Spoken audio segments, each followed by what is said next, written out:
In 1896, a German scholar named Karl Reinhardt bought an ancient papyrus manuscript from an antique dealer in Cairo. The manuscript was already fragmented. Pages were missing from the beginning. Pages were missing from the middle. What remained was written in Coptic, the language of early Egyptian Christianity, on pages that dated to somewhere around the 5th century. But the text itself, the scholars who later studied it agreed, was almost certainly composed in the 2nd century, within 100 years of the resurrection, and the title at the end of the surviving pages said this was the Gospel of Mary. It sat largely unstudied in a Berlin museum for more than 30 years.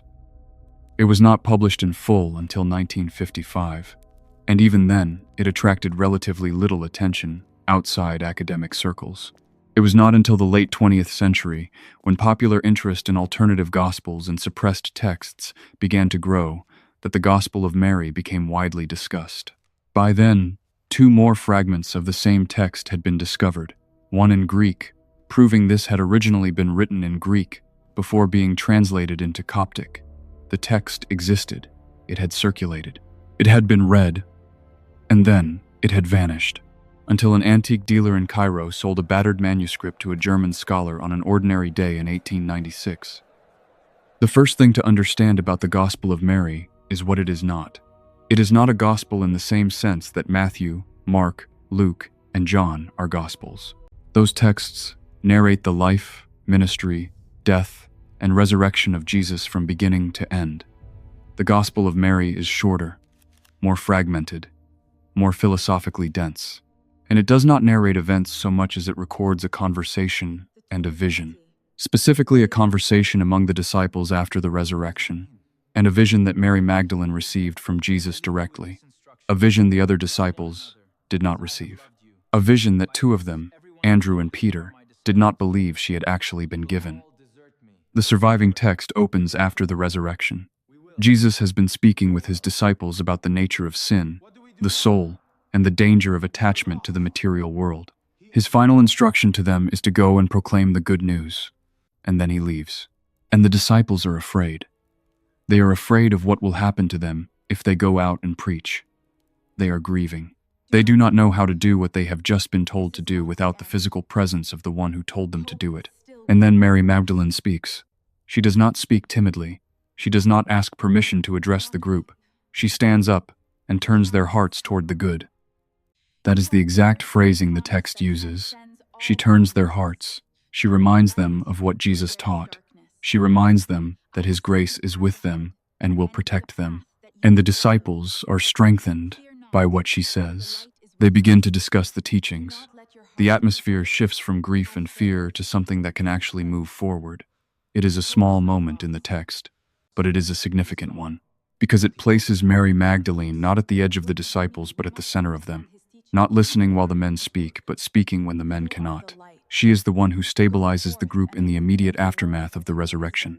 She is the one who knows how to translate what Jesus taught into something the others can hold on to when he is no longer physically present to explain it himself.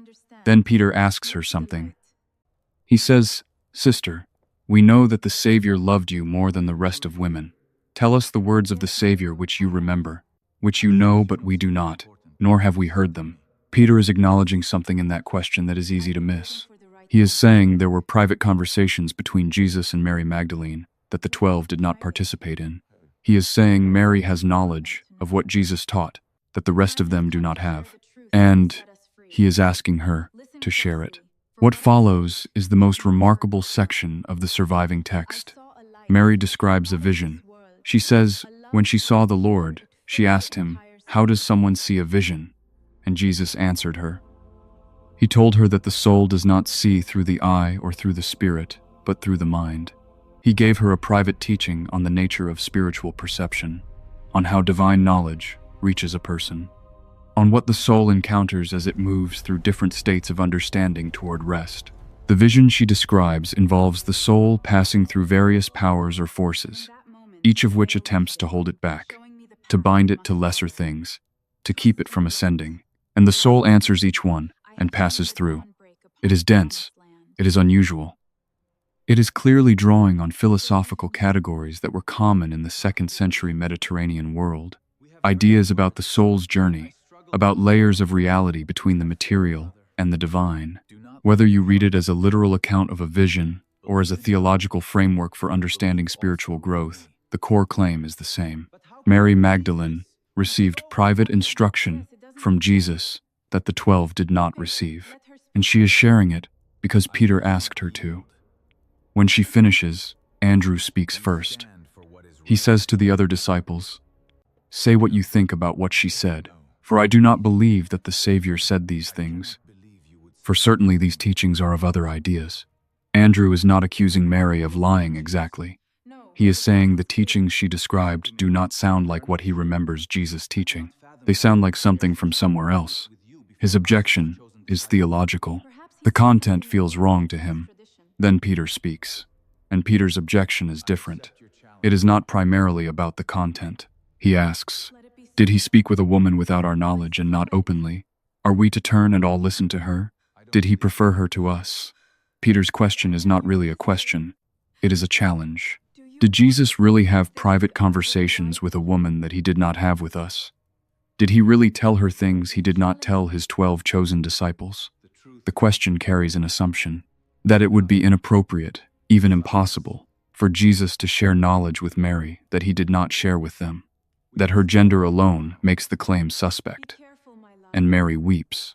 The text says she wept and said to Peter, "My brother Peter, what do you think? Do you think that I have thought this up myself in my heart, or that I am lying about the Savior?" Levi answers for her. He says to Peter, "Peter, you have always been hot-tempered.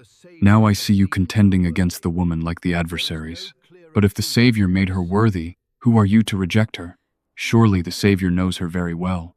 That is why he loved her more than us."